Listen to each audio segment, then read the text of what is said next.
Queridos, hoje nós estamos chegando ao fim da nossa série com aquele nome ali que você está vendo. Parece, mas não é. Surpreendidos pelas parábolas de Jesus. Pede, você lembra quantas parábolas foram? Não, né? Foram 15. 15 parábolas. Porque a do filho pródigo, né, dos dois filhos perdidos, teve 2 pregações em cima dela, mas 15 parábolas. Então, olha só, gente, que interessante. Foi um tempo longo aqui. E, de fato, eu posso dizer por mim, tá? Vou dar o meu testemunho. Eu fui surpreendido pelas histórias de Jesus e pela maneira como a gente olhou para elas aqui ao longo dessa série. Eu tenho 40 anos na igreja, mas eu acho que não teve nenhuma parábola que eu não tenha me surpreendido aqui, falando, gente, eu nunca tinha visto por esse lado, eu nunca tinha percebido isso. Então, para mim, foi muito abençoadora essa série. No primeiro encontro eu não falei, mas além das mensagens aqui, né, das reflexões, a gente tem uma espécie de podcast chamado Cozinha da Mensagem. Aqui a gente está na sala da mensagem, né?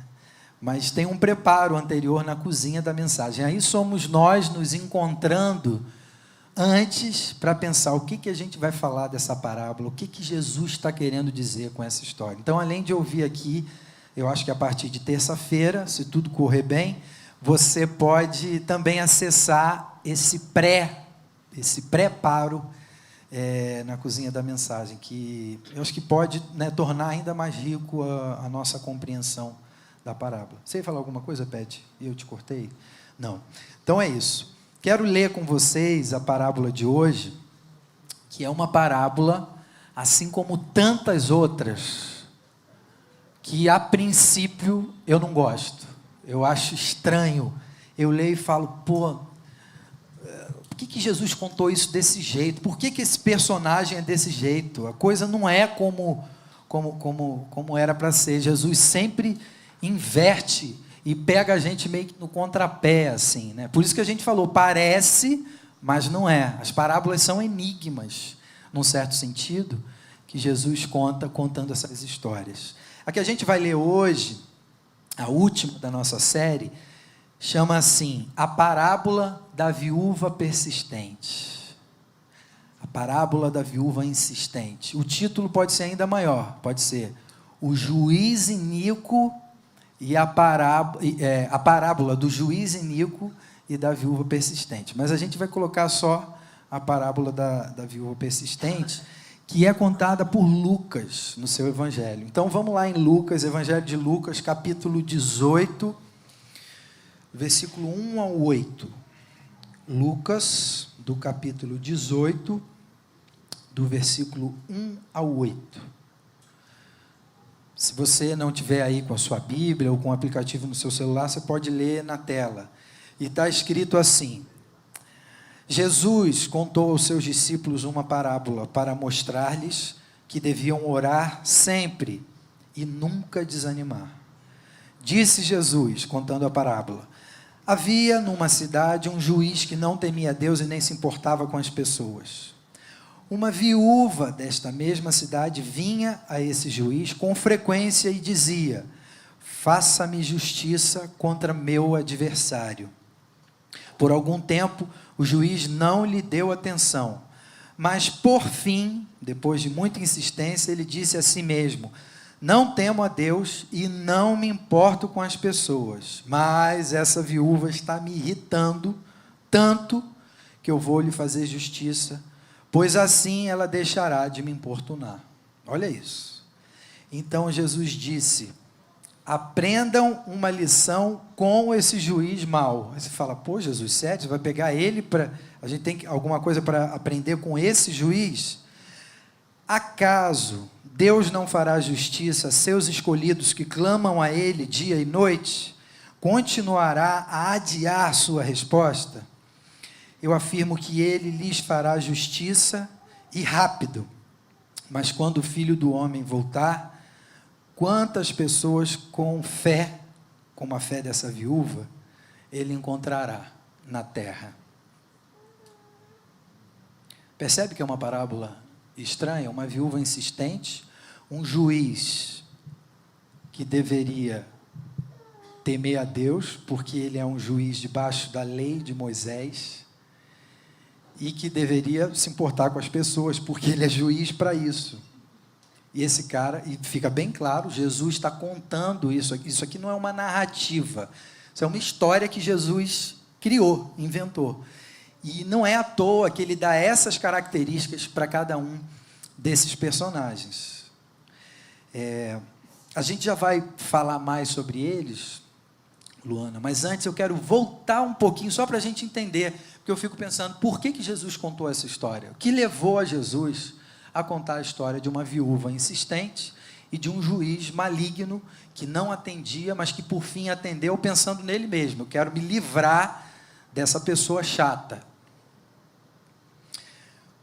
No capítulo anterior, nós lemos esse trechinho do capítulo 18. No capítulo anterior, os religiosos da época, chamados fariseus, chegam para Jesus e fazem uma pergunta para ele, que é a seguinte pergunta: Jesus, quando que esse reino de justiça, sobre o qual você tanto fala, quando que esse reino vai ser percebido?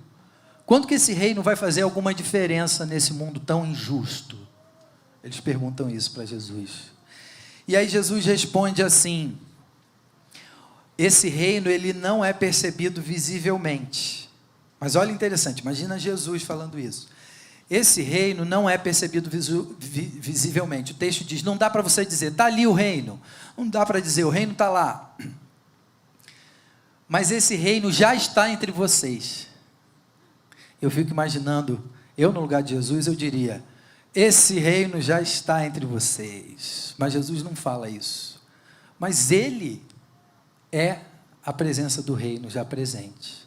Mas ele segue dizendo aos seus discípulos, aí é como se ele deixasse os religiosos um pouquinho de lado, e ele se volta para os seus discípulos, que também são religiosos, e que tem muito a aprender, assim como eu e você. Ele se vira para os seus discípulos e fala, esse reino ainda não é percebido, como eu falei para eles. Mas esse reino será percebido por todo mundo, ninguém vai ter dúvida quando o Filho do Homem voltar. Jesus está falando que ele vai ser crucificado, que ele vai ressuscitar e que ele vai voltar aos céus e voltar novamente para nos buscar. Então a plenitude desse reino ainda virá. A percepção clara desse reino ainda virá. A justiça completa a todos ainda virá.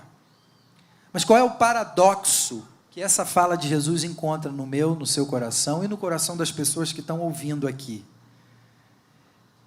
Os religiosos perguntaram para Jesus justamente por isso, a sensação de que está demorando.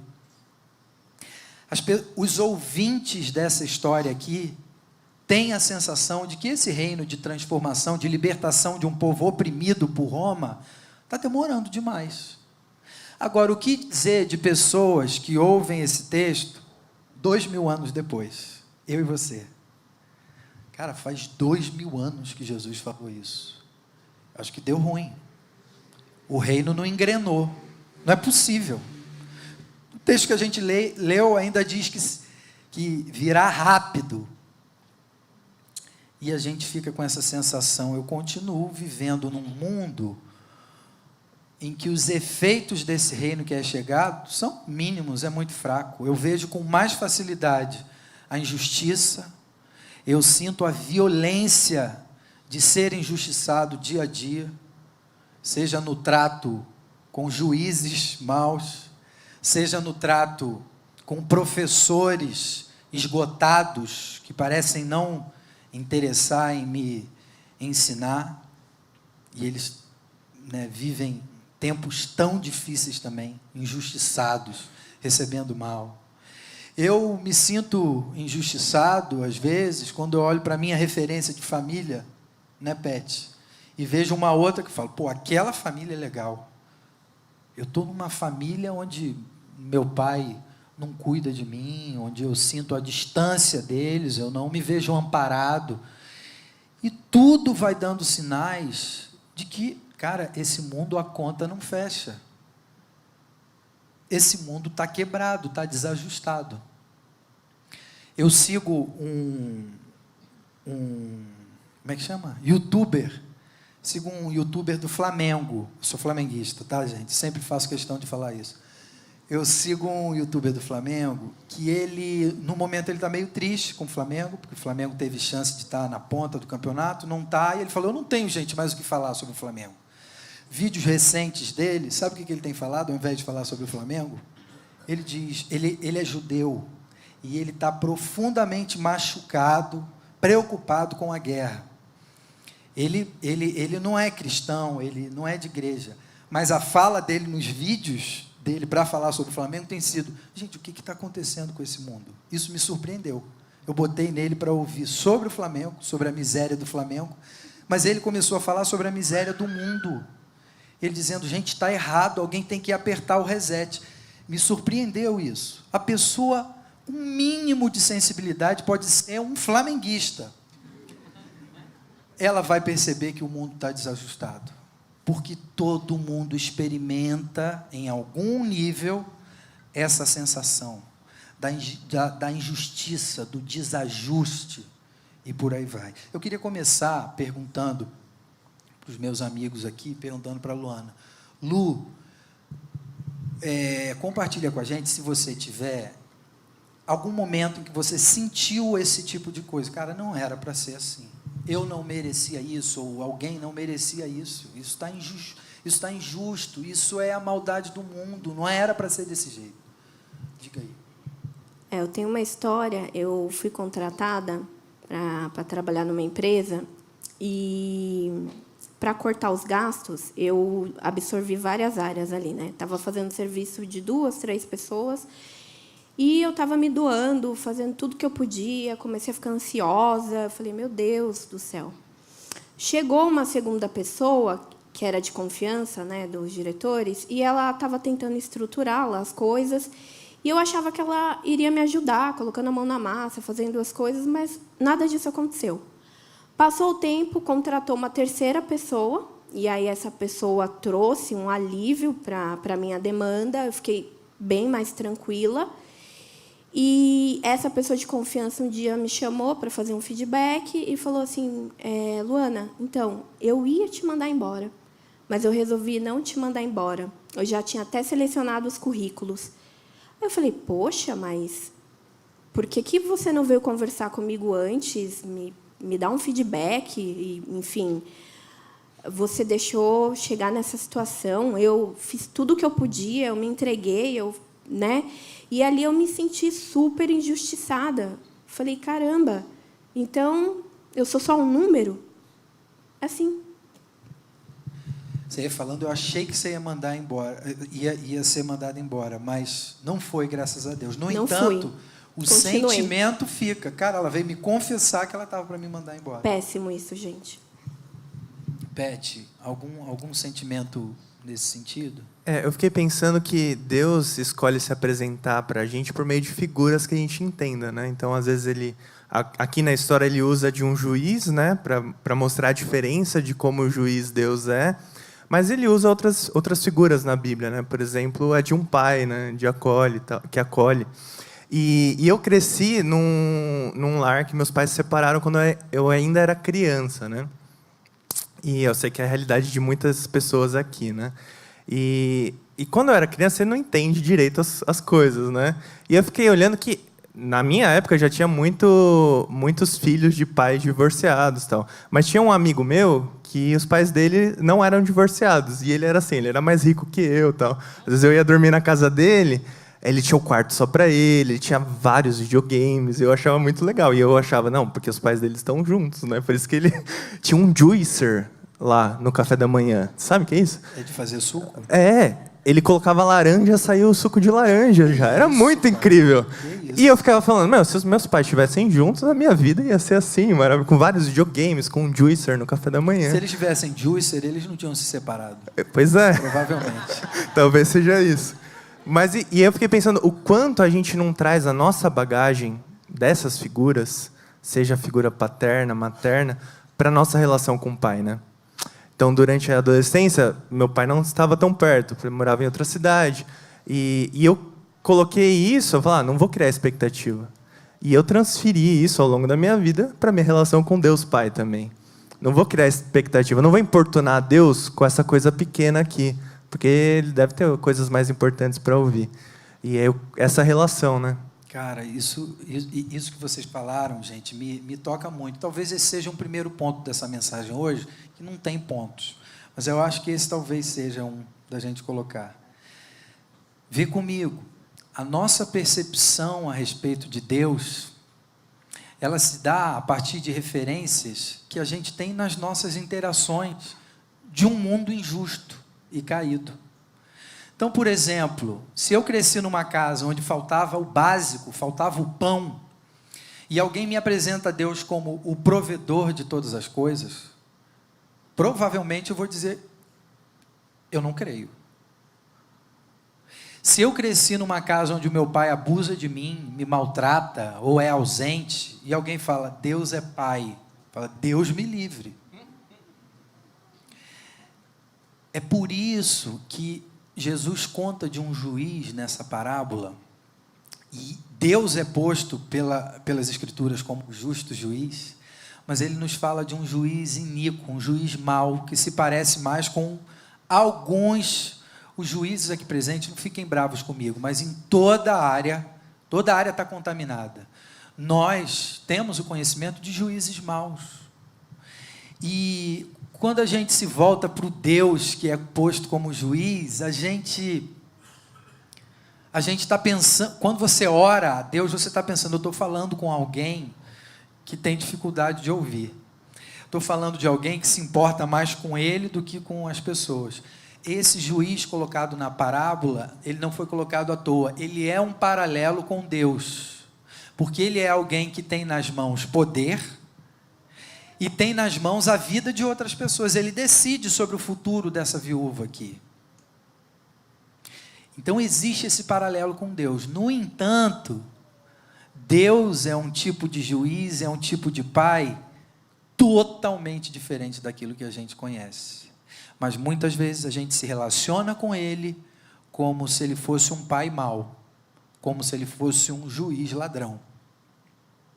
Isso afeta completamente a nossa fé, o nosso relacionamento com Deus, porque a gente confunde o caráter do nosso Deus. Aí, quando essa parábola, ela começa dizendo assim, Jesus contou aos seus discípulos uma parábola para mostrar-lhes que deviam orar sempre e nunca desanimar. Gente, essa frase me pesa tanto. Por causa da minha percepção equivocada de Deus, eu falo, caramba, além da vida difícil que eu vivo, Deus ainda está me obrigando a orar e me obrigando a nunca desanimar. Eu não quero. Isso não funciona, eu não preciso de mais peso na minha vida. A gente lê errado por causa das nossas interações esquizofrênicas, em um mundo esquizofrênico, doente, quebrado e caído.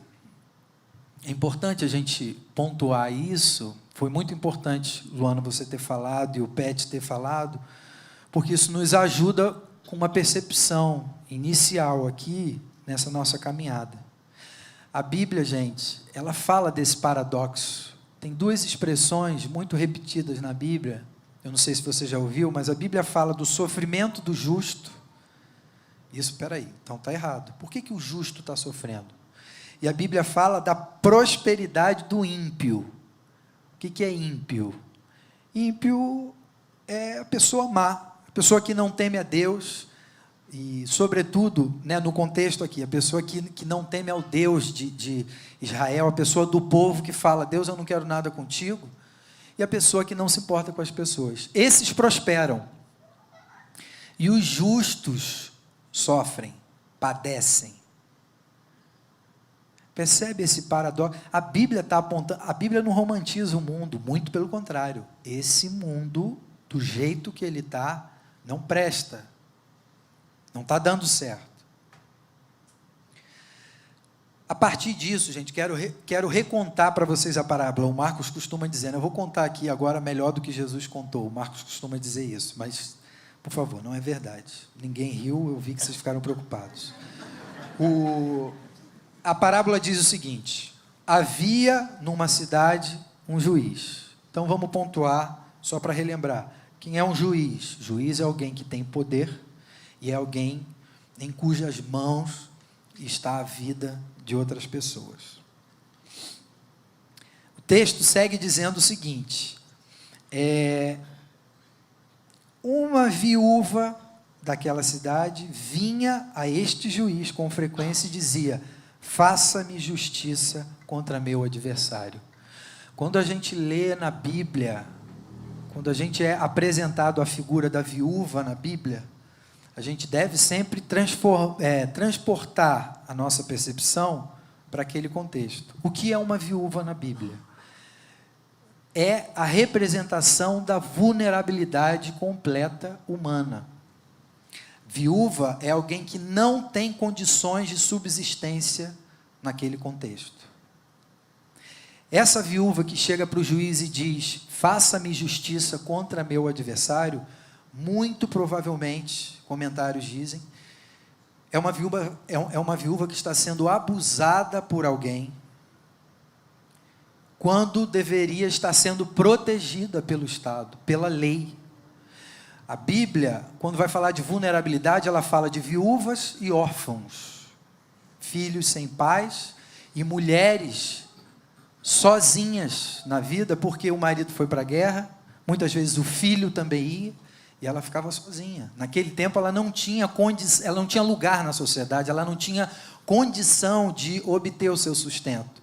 Então o coração da lei de Moisés traz essa realidade. As viúvas, os órfãos, os estrangeiros também, gente que está fora de sua terra, precisavam ser protegidos, guardados. Então essa viúva chega para esse juiz mau, não para pedir: olha, me faz um favor aí, quebra um galho para mim, por favor, me dá um privilégio. Ela chega para pedir, gente, justiça, o que lhe é de direito.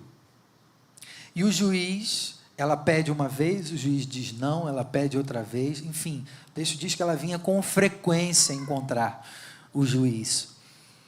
E chega uma hora que esse juiz, apesar de não temer a Deus e de não se importar com as pessoas, por se importar muito consigo mesmo, não quero ficar sendo chateado aqui, essa moça está me importunando, eu não aguento mais. Para me livrar disso, eu vou fazer o bem a ela. Eu vou dar o que ela merece. Vocês já viram gente assim? Tem gente assim. E às vezes essa gente é a gente.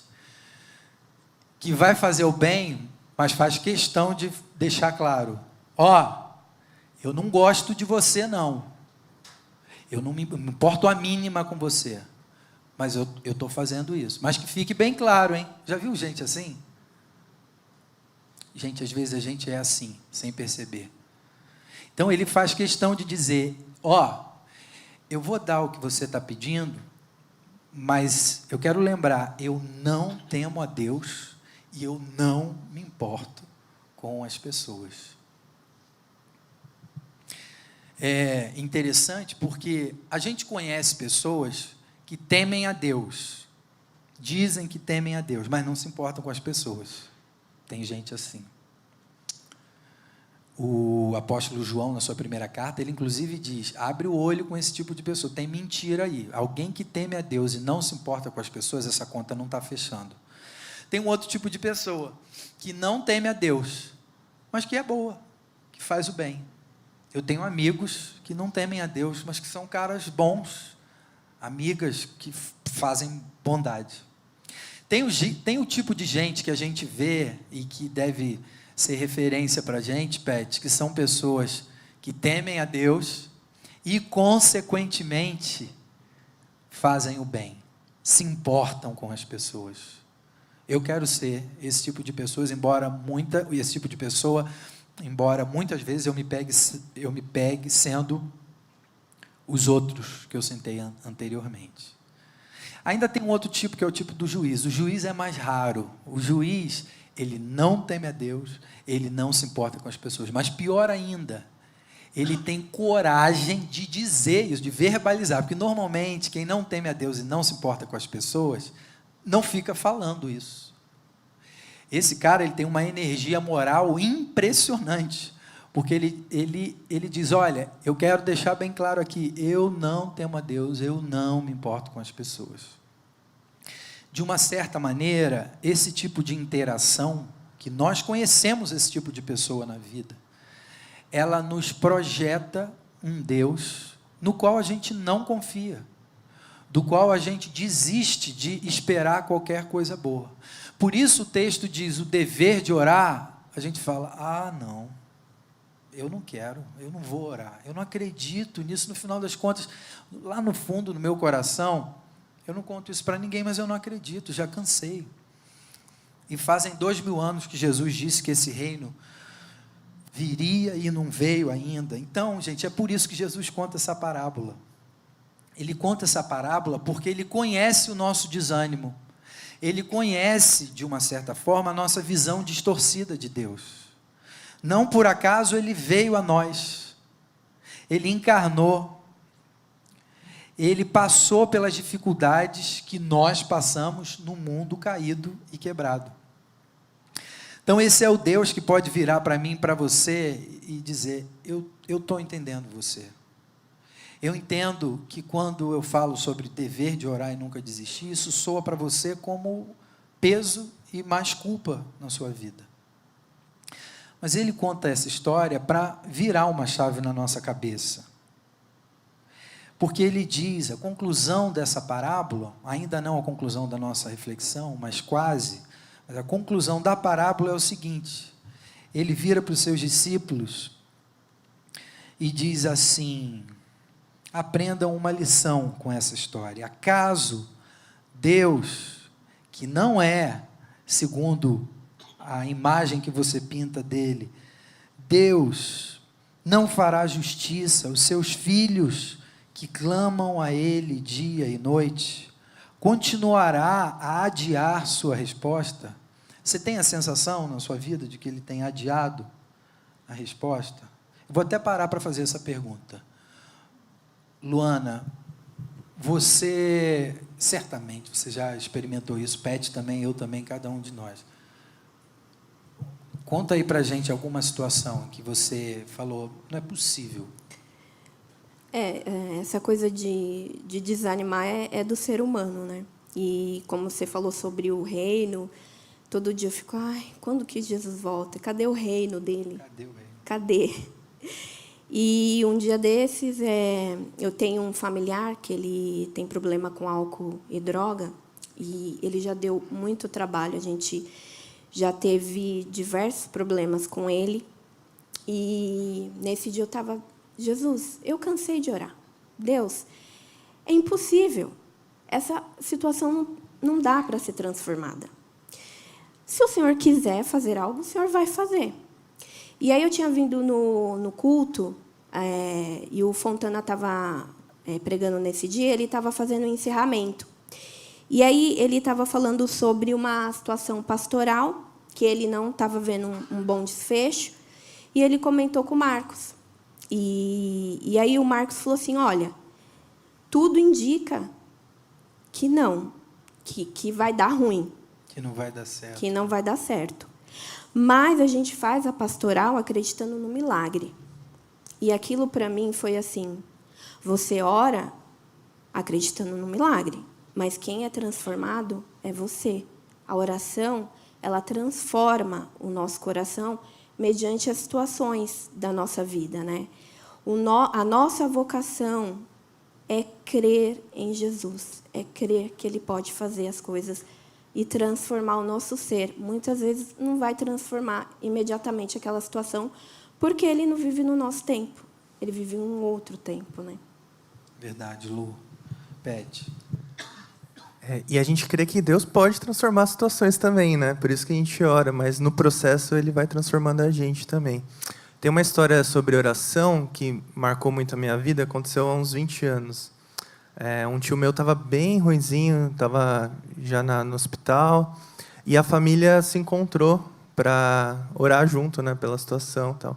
E a gente orou pela cura dele, orou para que Deus fizesse a vontade dele também. E aí eu lembro que teve um momento legal, a gente jantou junto, estava dando risada e toca o telefone, alguns minutos depois. que era do hospital, falando que meu tio tinha partido. E naquela situação a gente fala, pô, Deus poderia ter curado o meu tio, né?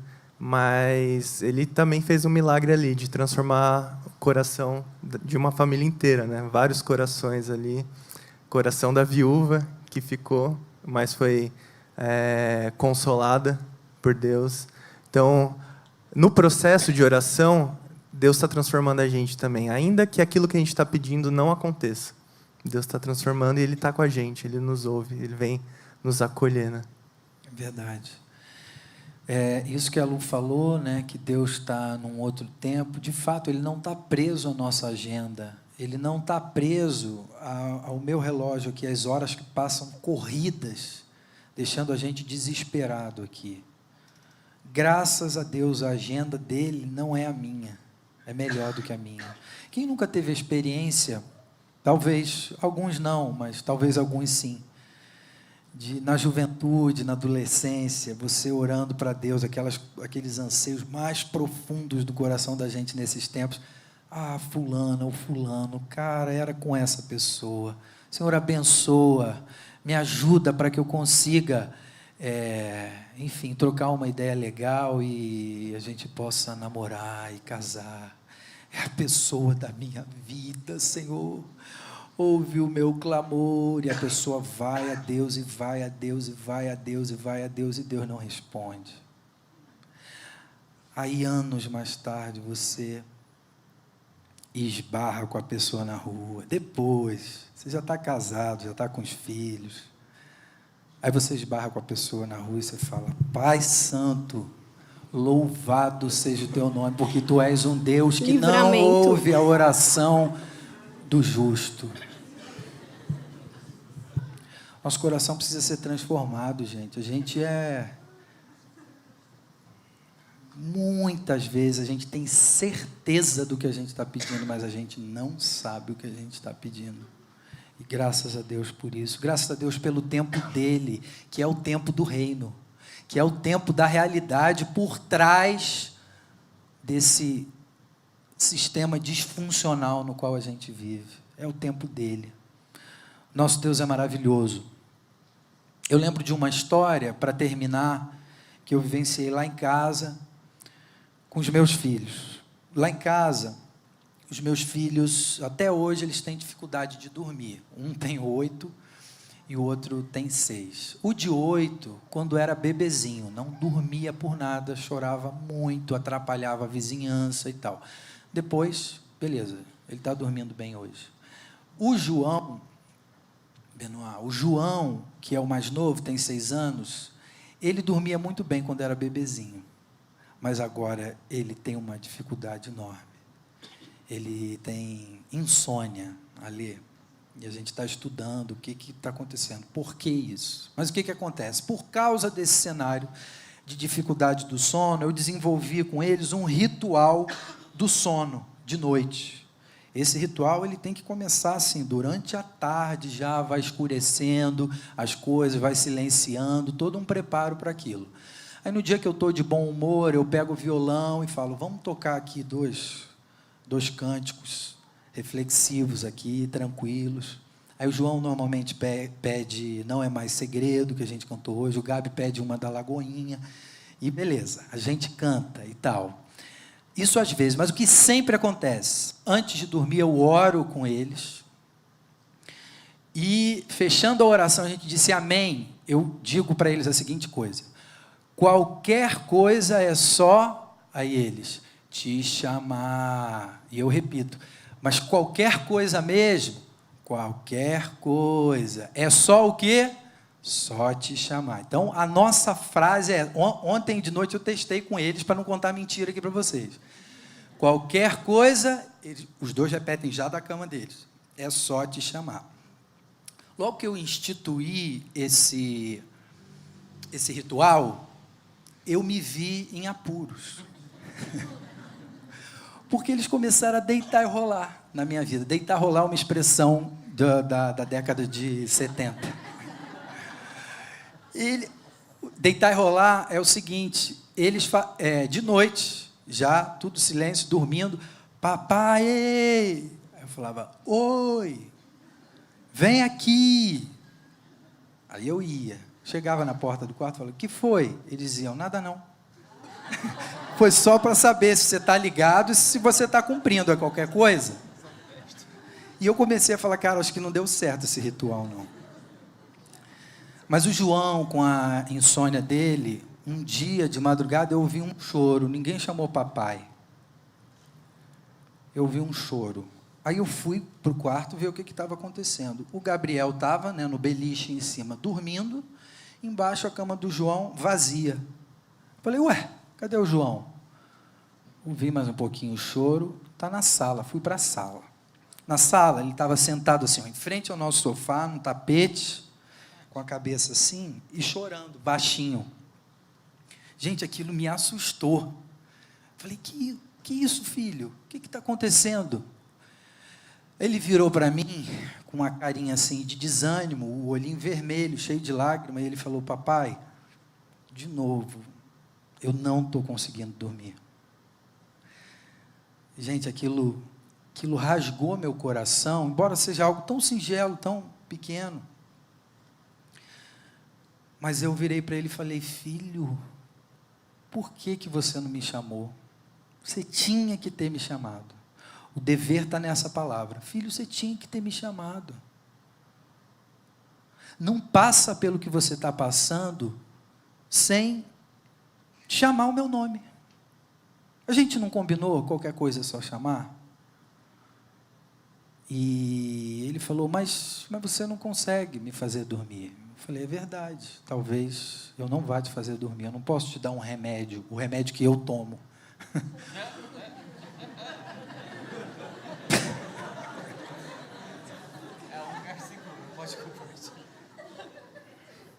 Mas sabe o que eu fiz?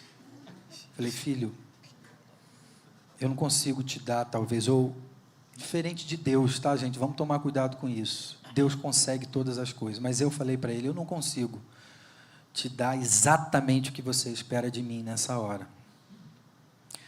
Mas eu vou deitar com você e vou ficar com você, fazendo massagem, te abraçando ou te dando o espaço que você precisa até você conseguir descansar.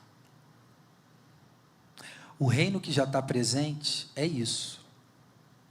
É um Deus que não dá para mim as respostas que eu quero no tempo aqui, do meu relógio, que por sinal parou, está quebrado. O nosso tempo é assim, é um tempo quebrado. Mas Ele está com a gente até a hora que a gente vai descansar. Acho que é o Agostinho que diz, o nosso coração não encontra descanso enquanto não descansa em Deus. E quando Jesus diz, olha, essa é uma história sobre o dever de orar e nunca desanimar, não é para você ouvir falando isso, nossa, eu tenho que orar, eu não oro nada, eu sou péssimo de oração.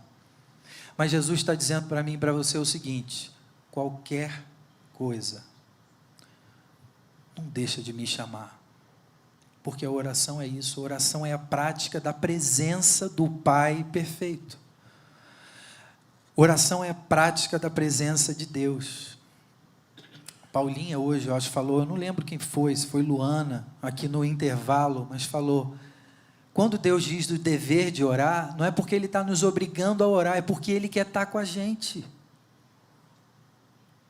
Igual esse pai imperfeito aqui, que queria estar acordado com o filho, eu fiquei acordado com meu filho numa cama desconfortável, terrível, apertado com ele. Mas ele entendeu, porque quando eu me mexia para tentar sair, ele catava meu braço e falava, não dormi ainda. Qualquer coisa, só me chamar. Essa viúva, no contexto dela ali, ela entendeu isso, eu vou continuar buscando. E em Deus, não naquele juiz, mas em Deus, alguém que vivia naquele tempo oprimido, podia buscar refúgio. A lei de Deus observava isso. Quem está cansado, quem está desanimado, quem está correndo perigo, quem está sendo abusado, esses precisam ser guardados e protegidos. Estes precisam contar com a benevolência da lei de Deus, que o juiz não observava. E talvez seja essa a sua história. Às vezes, a gente chama a Deus só no momento que a gente não está conseguindo dormir, mas a gente devia fazer igual meus filhos. Chamar a Deus quando Ele vem, a gente fala, nada não. Eu só queria saber se você estava mesmo aqui. Mas também chamar Ele quando Ele, estando presente com a gente, Ele pergunta o que foi, a gente diz, eu estou perdendo o sono, não estou conseguindo dormir. Os problemas que eu tenho enfrentado são muito maiores do que eu acho que eu posso conseguir. É por isso que Jesus diz, não deixem de orar. E não desistam, porque eu estou com vocês o tempo todo. Eu não estou no quarto ao lado, numa cama grande, não. Eu estou com você na sua cama. Mas você precisa da oração para lembrar disso. Quem não ora não lembra da presença de Deus. Quem não ora não lembra de Deus. Então, o convite é, lembra de mim, eu estou aqui, eu sou o seu pai, eu não quero que você passe por isso sem invocar o meu nome. Que a gente experimente isso nas nossas vidas, que a gente olhe para a vida de oração de uma maneira diferente. Que a gente olhe para o caráter de Deus, não a partir das nossas interações, mas a partir das características e do caráter que Jesus nos apresenta. Deus não é um juiz mau. Deus é Jesus. Deus é Jesus. Deus não é um juiz iníquo que não ouve. Deus é Jesus presente com a gente. Deus presente aqui. Cristo vivo em nós. Vamos orar? Você ora comigo? Vamos falar com esse Deus, exercitar esse privilégio, não essa obrigação, mas esse privilégio que a gente tem de falar com Ele. Pai bendito, muito obrigado pelas histórias de Jesus. Muito obrigado por essa série que tivemos nessas últimas 15 semanas. Obrigado porque as histórias de Jesus nos ensinam coisas que a nossa visão turva, míope, não consegue perceber. Mas os sinais do reino estão presentes. Por exemplo, quando aqui os nossos olhos são abertos por Ti para perceber uma outra realidade. A realidade de um Deus que é Pai perfeito, amoroso, diferente de tudo que a gente conhece. Mas que nos convida a vivermos na presença dEle, a contarmos com Ele, a recorrermos a Ele nos momentos mais difíceis, esperando pelo milagre, mas mesmo sem tendo o milagre, reconhecendo que a presença dEle é o que há de mais precioso. E que Ele está com a gente até o dia da plenitude, em que a gente finalmente vai conseguir descansar. Que essa certeza, que essa esperança encha os nossos corações, o coração de cada um de nós aqui, para que a gente não esmoreça, mas para que a gente continue a confiar. 1000 anos para o nosso Deus são como um dia, e um dia são como 1000 anos. Obrigado, Senhor, porque a realidade do tempo é diferente do tempo tão escasso no qual nós nos encontramos aqui. Muito obrigado pela tua realidade, pelo teu tempo. Muito obrigado porque nem olhos viram, nem ouvidos ouviram o que o Senhor tem preparado para aqueles que te buscam, para aqueles que te amam. Nós queremos vivenciar isso, Senhor, nas nossas vidas, ao longo dessa semana, ao longo do que a gente vai viver daqui para frente. Essa é a nossa oração, no nome de Jesus. Amém.